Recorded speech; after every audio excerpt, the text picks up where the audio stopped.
Well, we've come to the end of week 3 of the Legacy League fantasy football season. And we're down to just 2 undefeated teams left. That would be ChillTown, yours truly, and 69er.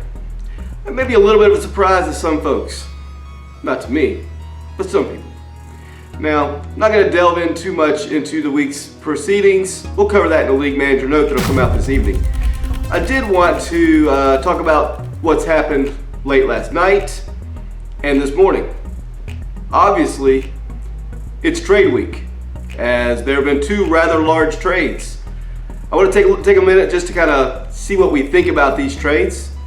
I know all you guys have opinions on them. Hopefully you'll like and subscribe to this video, and you'll also maybe leave a comment down below as to what you think about them.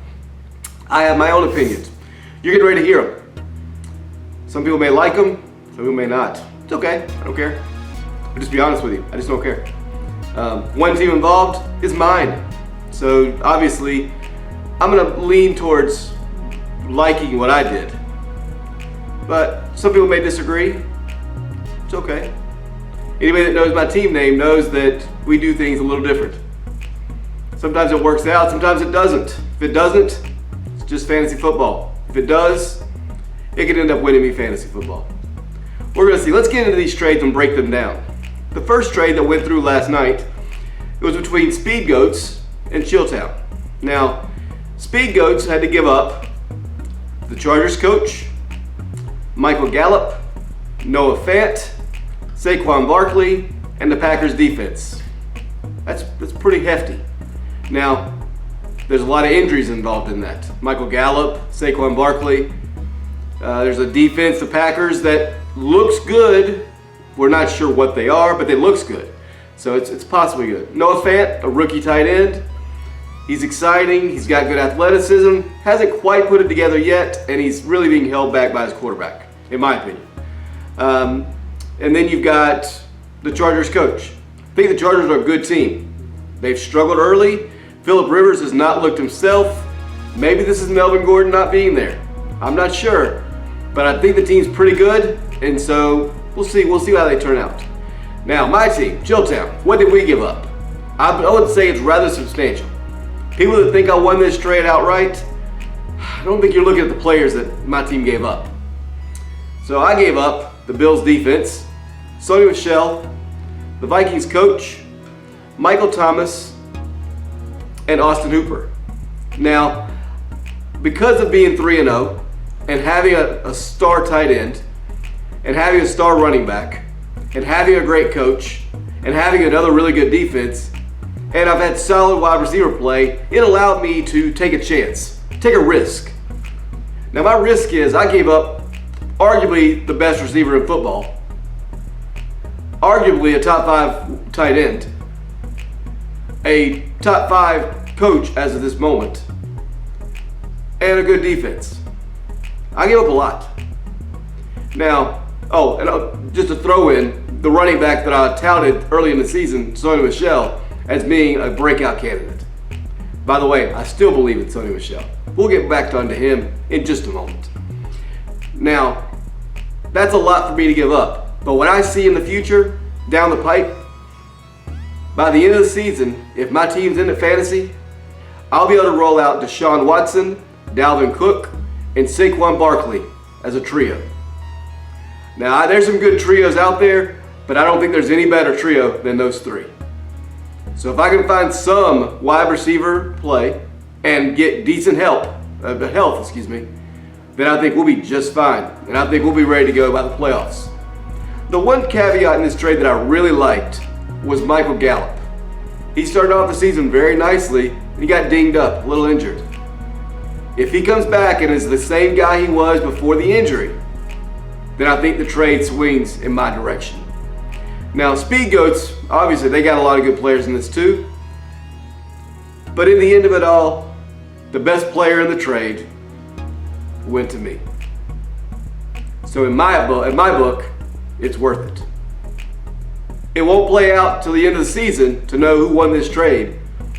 But if Saquon's healthy, I think ChillTown got this one right.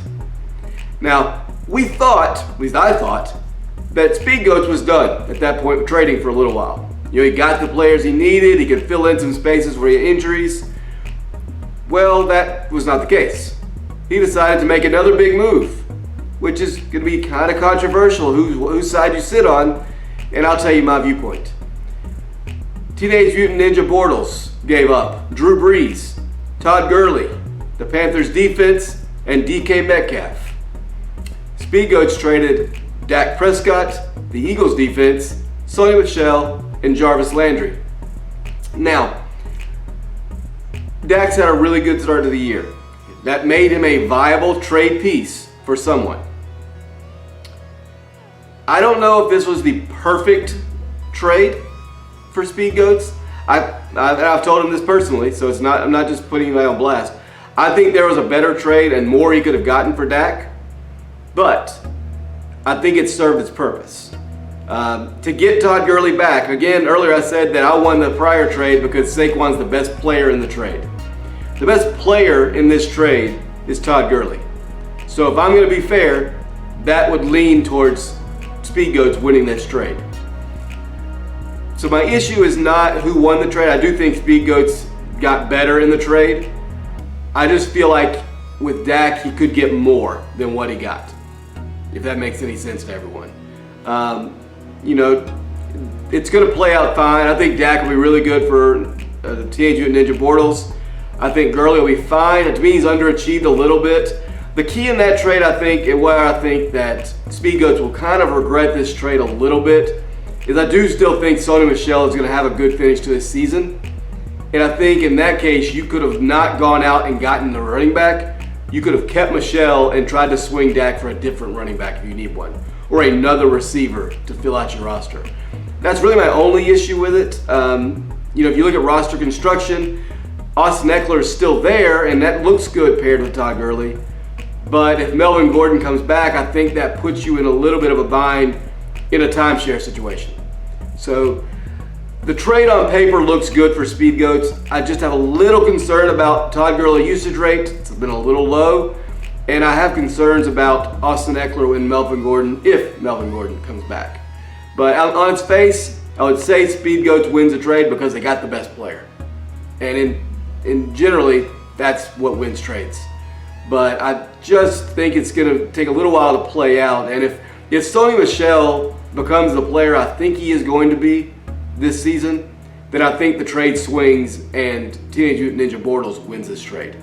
We'll find out as the season goes on, but that's kind of my take on it. Let me know in the comments below what your take is. If you don't want to comment below, hey, that's your right. You tell me, give me a comment to my Facebook. If you have my cell phone number, send me a text. However you want to get in touch, let me know what you think. I love talking trades. I love talking who won trades. I think it's kind of an interesting conversation. If you're not making trades, I think that's okay. But I would not be scared to make a move. I put a big risk out there by giving up Michael Thomas. Hopefully, I'm going to benefit in the long run. So if you have a player and you want to flip him, I'd say if it makes sense to you, do it. If it makes sense, do it. Now, I wanted to touch on one other little thing. I was watching Skip and Shannon today. And I don't know if you guys, if it drives you crazy how much certain people on TV love certain people. Skip Bayless talked about Case Keenum today like he was Joe Montana. If you didn't get a chance to hear it, please go watch it. Case Keenum is below average at very best. But Skip just seems to have some special affinity for Case Keenum. It's brutal to watch. If you're Dwayne Haskins and you're sitting on the bench watching Case Keenum throw interception after interception and fumble after fumble, and you can't get on the field, that would make me take a long, hard look in the mirror and say, what am I doing wrong? I just watched Daniel Jones go out and light the world on fire. I just watched Kyle Allen light the world on fire. I just watched a 6th-round draft pick Gardner Minshew come out and be the face of a franchise. I can't get on the field behind Case Keenum. Now that says a lot about either Case Keenum Washington Redskins management, Coach Jay Gruden, or possibly Dwayne Haskins. You decide which one that looks the worst to. But all I know is a first-round pick on a team that's terrible, behind a quarterback that's terrible, cannot get on the field. Who's better, Case Keenum or Eli Manning? The answer is Eli Manning, and he's sitting on the bench. Same place Case Keenum should be. Skip Bayless will keep defending him, but he's flat wrong. Give Dwayne Haskins a chance and see if that can ignite your franchise. That's just my little frustration soapbox of the day.